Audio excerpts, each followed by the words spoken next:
Hello, welcome back. This is Raymond with more tips on the cheat code for bank foreclosures and the pre-foreclosure market with lots of equity. First thing you want to do, the beginning of the process, I would recommend you start with these bank pre-foreclosures, right? And the first thing you want to do is make sure you do your due diligence before you waste any of your time, right? When I say due diligence, I mean you want to make sure the house has equity, right, versus what's owed on the house. Because when you look at these pre-foreclosures, when you look at the ad that you can see on USALegalNotice.com, my last video, that's how you find these pre-foreclosures and bank-owned properties. Just like auction.com. You can go on there and see the bank foreclosures and foreclosures too. But with the due diligence, like I said, you want to make sure that you know what the asking price is, because normally in the newspaper ad, they'll have like just a deposit, like 10%, and then that'll let you know what's owed. Some of the ads have in there what's owed too. But that's what you want to find out, right? And you want to ride by there and check out the outside. Sometimes if the house is vacant, you can check with the neighbors. If the house is vacant, you can look in the windows or, walk around the property or something to get an idea. But I always figure the worst, with the inside, because the bank foreclosure, you can get on the inside, but the regular foreclosures, some of them, like the courthouse auction properties, you can't get in on the inside, right? But you can get a lot of equity if you play your cards right and do your due diligence and go down there and bid on them. But with these pre-foreclosures, like I said, you can find them with USALegalNotice.com. But there's a lot of ways how you can contact these people. You can go door knock, which I mentioned in the last video. Check with the neighbors, the neighbor to the left and neighbor to the right. If nobody answers the door, just leave a note on the door or a door hanger, just saying, call me. I have some information for you about your neighbor, something like that, and then after you leave a note or a door hanger, you can call them up on TruePeopleSearch.com. You can go to WhitePages.com. You can go to FastPeopleSearch.com.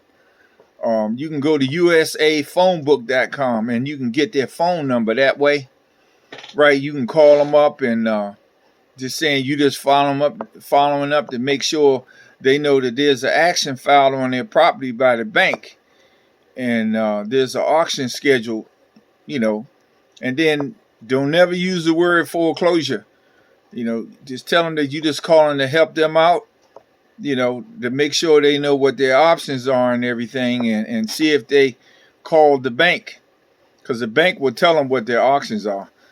But like I said, you can text them, you can do a slide dial, where you can leave a message without the phone ringing. You can mail them a letter, right?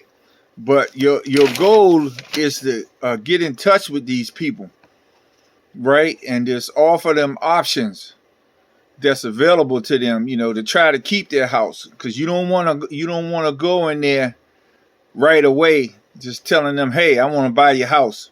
Do you want to sell your house? You don't want to do that. You want them to exhaust all their options first, and then they have no other choice but to sell it. But you can tell them they can check with a family member that might can loan them some money, right? Somebody, they know, like their church. They can call their current mortgage company and see if they can get a loan modification or some form of deferral of payment. You want to find out what the reinstatement of the loan is to bring it current. Of course, the loan modification, you want to see if you can get that. A lot of times, though, if these people get the loan modification and then if they're interested in selling it later on down the road, that's how you can get rid of all the money that they're behind, right? The arrearages. Because, once they go through that loan modification, and then, you don't have to pay all those back payments that they were behind, and which is a good thing. And then, you could go in and you could buy it from them for cash. You can get it under contract and assign it to somebody. You can do an arbitrage on it, which, you could just be the middle person. You got the seller, and you can just introduce the buyer, and you get the money in the middle. That's your arbitrage. You can do a lease option. You can do an option. You can do a sub-2 is the sub-2 is the loan will stay in their name, but the title will go in your name, and then you can just get the house that way.